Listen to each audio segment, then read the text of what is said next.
Hello everyone, welcome to our channel. आज आम श्लेष अलंकार विषय आलोचना करवा। शब्दालंकार अनुप्रास अलंकार जमक अलंकार आलोचना कर सारी। जो मैंने से दुईटी वीडियो देखी ना देखी दिंतु। आज आम शब्दालंकार श्लेष अलंकार से विषय आलोचना करवा। श्लेष अलंकार कहले कौन, तार प्रकार भेद कौन, श्लेष अलंकार संज्ञा कौन ना गोटे शब्द दुई बा ततोधिक अर्थरे जितेबाला व्यवहृत हुए ताहाकू श्लेष अलंकार कहा जाए। बा अन्य अर्थरे कहले एकाधिक अर्थबोधक शब्द थरे मात्र व्यवहृत होई विभिन्न अर्थ जितेबाला प्रकाश करे ताहाकू श्लेष अलंकार बोली कहा जाए। एही श्लेष अलंकार हेउची त्रिविध। सभंग श्लेष अलंकार, अभंग श्लेष अलंकार, सभंगाभंग श्लेष अलंकार।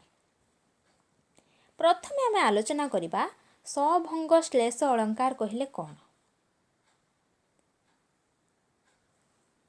जेउठारे पद को भांगी भिन्नार्थ प्रकाश करा जाए बा जेउठारे गोटे पद को भांगी भिन्न अर्थ ग्रहण करा जाए ताहाको सभंग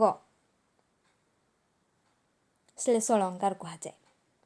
अभंग श्लेष कहले कौन ना जेउठारे एक शब्द भिन्न अर्थ प्रकाश करे बा शब्द को न भांगी भिन्न भिन्न अर्थ प्रतीत हेले ताहाको अभंग श्लेष कहा जाए। प्रथम रे आमे जानिले पद को भांगी कि जतबेले भिन्न अर्थ प्रकाश हुए ताहा हबो सभंग। शब्द को न भांगी भिन्न भिन्न अर्थ प्रकाश प्रतीत हेले ताहा हबो अभंग श्लेष। तापरे कौन कहा जायछि ना सभंगाभंग श्लेष अलंकार।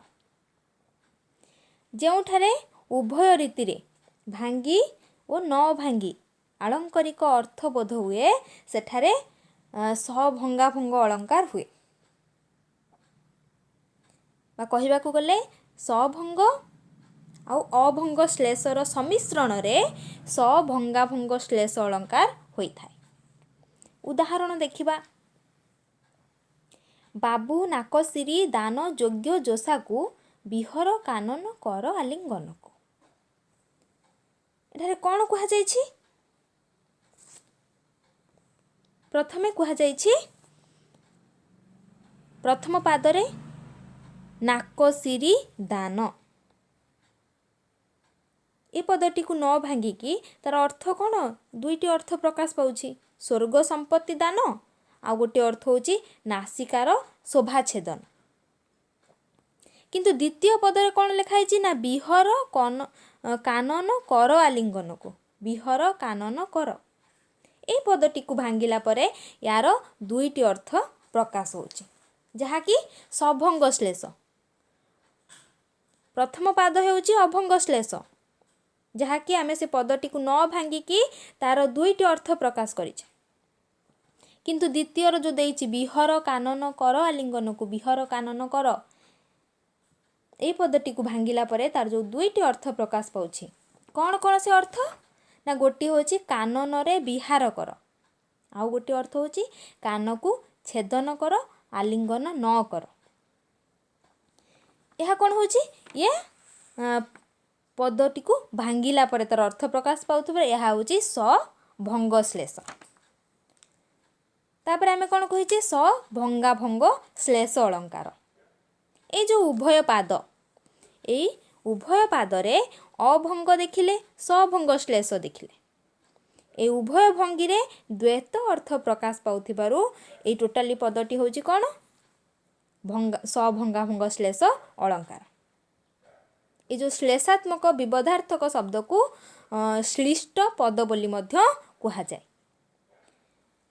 अभंग श्लेषर आउ गोटे उदाहरण देखिबा। विदग्ध चिंतामणि काव्यर मंदाक्षरे कहा मुख तू चाहिबू नाही ध्यान रे तापरा रसिबू अबा काहे।